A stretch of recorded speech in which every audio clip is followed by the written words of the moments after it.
Hey, third grade and other friends who might be joining us. This video is going to be a tutorial about puppet manipulation. Now, puppet manipulation is what we call when you move the puppet and give it life. You can give it expression, everything you're doing to make it look like it's got its own life and it's realistic. So first, I'm just going to show you how I'm going to put my hand in this particular puppet. A lot of you made one of these puppets last week, these folded paper puppets that are pretty easy to make. Now with this one, I am going to, you could do it two ways. You can put all your fingers in the top and put your thumb in the bottom, and then you can open it like that. That works okay, especially if you really put your fingers down at the end so it stays on your hand.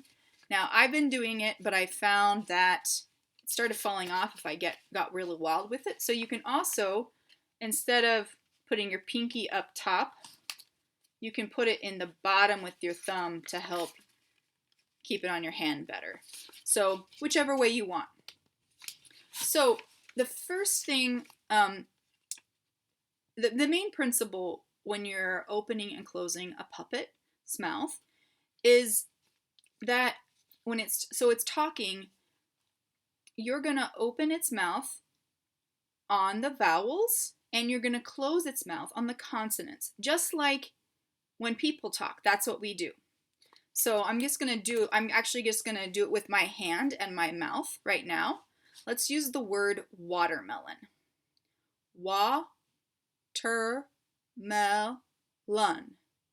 So when I have the w, my mouth starts closed, w, and then it opens for the wa, closes again for the t, and then opens for the So wa, ter, and then it comes back down for the m, me, opens for the e, l, n. Watermelon. Now it's hard to kind of divide up the consonants and the vowels because you really do them right one after the other, right? So the way I like to think about it is basically when I have to do a consonant, that puppet's got to be in position to make the sound. Just like my teeth have to be down if I want to make the t sound or w sound. So watermelon. So I kind of hit the consonants with my hand and then I open it up to make the vowel next. Watermelon. So close on the consonant. W, a, t, me, lun. So that's basically the idea with opening, with speaking with the puppet, with opening, closing the mouth. A lot of times people just will talk and they'll just kind of move it around, and that might work if you're not really paying close attention, but if you really want it to look like your puppet's talking, you want to make it kind of coordinate with what you're doing with your own mouth. So, hi, I'm a bumblebee. That fell off. It's hard to keep it on. I'm going to switch my pinky there.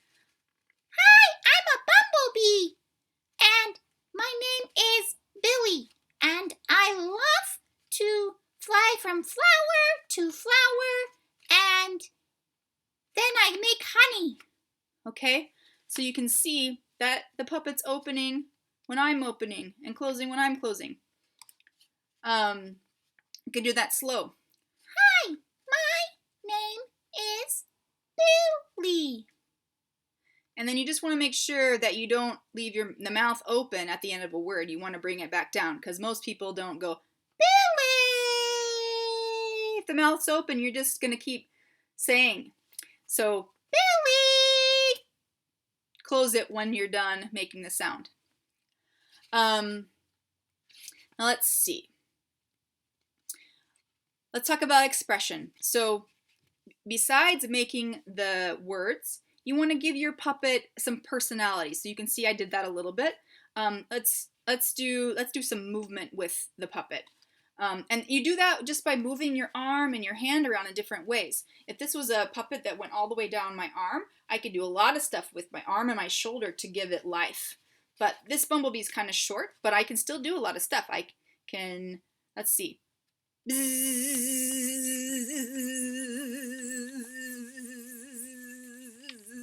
So I have a really fast movement to give the effect of a bumblebee.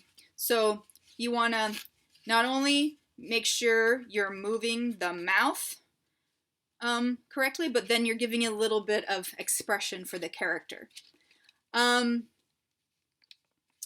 other thing that's really, that they tell you when you're doing puppetry, especially when everyone can see you moving the puppet, is you don't want people to be looking at your face. You want people to be looking at the puppet. So you actually look at the puppet. Hello, everyone. How are you? I hope you're doing great. I'm going to go smell some flowers.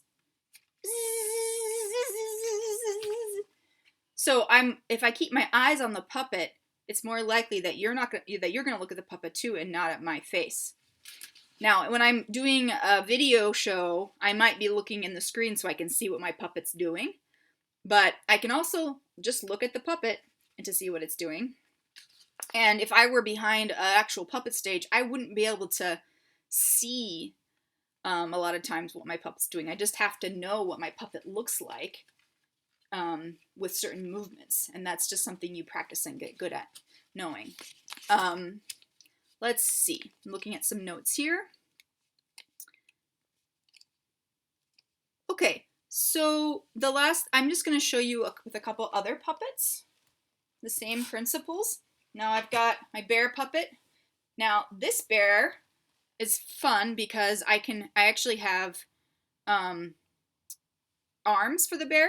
And so I've got my thumb and my pinky finger working the arms.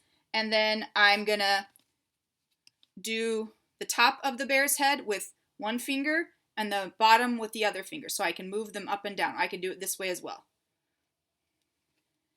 It takes a little more coordination. It's a little tricky, but it's still the same principle. Hello. How is everyone doing? I need a different voice for the bear. Hello. Hello. Hi, everyone.